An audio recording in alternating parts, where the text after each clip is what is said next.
Hello, Jim 12's here again. Today is the 11th of February 2026 and this is my second in the series entitled Family, Chapter 2, based on my new book, While We Were Sleeping, A Wake-Up Call for All Christians. It's all published on Amazon and there's a link below in the comments, so please have a look. Okay, before I get going on this reflection, if you find what I'm sharing interesting or challenging / annoying, you might like to press like because you enjoy being challenged, and you might like to press subscribe. That would be a great help. Okay, let's begin. This is my reflection on the family. Now, the chapter 2 starts with Warwick Marsh's story, his testimony, he and his wife Alison's testimony. It had a profound impact on me. I'll be honest, some of the testimonies that I had at the beginning of each chapter were really impacting on me, and this was certainly one of them. And Warwick's reference to dying to self, yeah, that hit home, and more of that at the end. I was really challenged about the whole concept of dying to self within the context of family. And I ask a question at the beginning here: what if your spouse doesn't die too? My next thought is about a happy family. We all have this idyllic dream of a happy family, and when you think of that, you can think that love is in the air and that children are procreated and the miracle of reproduction happens in that environment of love and happiness. Can you imagine what that impacts on the child in the womb and as they're growing up? Pretty fantastic, I think. Contrasted with a night of passion between two people who maybe not know each other very well or have no real intention of knowing each other very well for very long, and the result of that night of passion is a mistake, and the child is an unwelcome side effect of pleasure. Now that, I would argue, is psychologically damaging to the child in the womb and out of the womb. And wouldn't it be great if that could be minimized in our society? Wouldn't that be great? Now, number 3, children need a father and a mother. Now, that's often been said, and I can concur, being the father of 4 children. And I believe that's by design. And if you think about it, each of us is male and female. If you think about the X and the Y chromosome and the genetics, So in me is some femininity as well as some masculinity, and my role is masculine. And I think that dual aspect is vital for the upbringing of kids. And when one of the children or some of the children play one off against another, I think that's,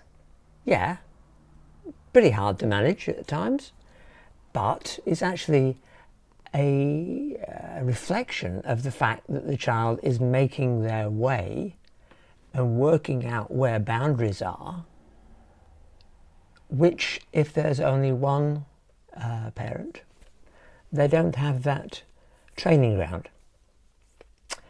I'm not saying kids should play one off against another, but I'm just trying to say, when it happens, I don't think it's all bad. Number 4, the rights of the child in a family. Now, I think modern man, and by that I mean men and women, in their mind, in their psyche, I think they've sidelined children. And all too often, the children have become pawns in a legal game of ping pong. Now, that's not the child's rights, that's not equality, that's not care, that's not giving a level playing field for the children to grow up. They're just items to be traded, which is so sad. Okay, here we go. The biggest chunk of this reflection is the whole question of dying to self. And for that, I'm going to read from my book, which is a bit ironic, page 27 and 28, if you're following. These are some 7 principles of dying to self that I came across back in the 1970s and have been with me ever since. Not that I've put them into practice, but these have been my goal and still are. We'll see how we get. So here we go. Number 1. When you are forgotten or neglected or purposely set at naught, and you don't sting and hurt with the insult or the oversight, but your heart is happy being counted worthy to suffer for Christ, that is dying to self. When your good is evil spoken of, when your wishes are crossed, your advice disregarded, your opinions ridiculed, and you refuse to let anger rise in your heart or even defend yourself, but take it in patient, loving silence, that is dying to self. When you lovingly and patiently bear any disorder, any irregularity, any unpunctuality, any annoyance, when you can stand face to face with waste, folly and extravagance, spiritual insensitivity, and endure it as Jesus endured it, that is dying to self.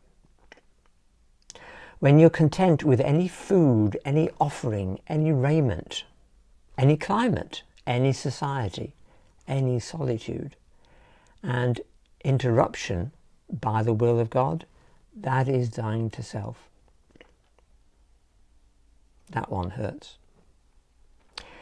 When you never care to refer to yourself in conversation, or to record your own good works, or itch after commendation, when you can truly love to be unknown, that is dying to self. When you can see your brother prosper and have his needs met and honestly rejoice with him in spirit and feel no envy nor question God when your own needs are far greater and in desperate circumstances, that is dying to self. When you receive correction and reproof from one of less stature than yourself, and can humbly submit inwardly as well as outwardly, finding no rebellion or resentment rising up within your heart, that is dying to self.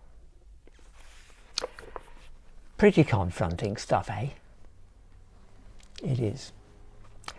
I think Warwick nailed it in his testimony about the family. That is a crucial foundation for the family. Number 6, I want to challenge you to write a letter or letters. If you have a parent who is still with you, write them a letter of appreciation, thinking back over your youth, your teenage years, your 20s, write them a letter of appreciation. I think, especially because of their generation, they would really appreciate a letter. If it arrived in the post with a stamp on, that would be even more memorable, I think, for them. Another letter you might write is, if you've got distant relatives within your family or broken relationships within your family, could you write a letter? Could you be the first to make a move? If you do, not expecting anything, but just doing it because maybe God's asking you to, God does the rest. Anyway, there we go. Some reflections on family. My chapter 2 of While We Were Sleeping, a wake-up call for all Christians. If you've appreciated this video, please share it with a friend. That would be fantastic. Anyway, till we get to chapter 3, I'll see you later. Bye for now.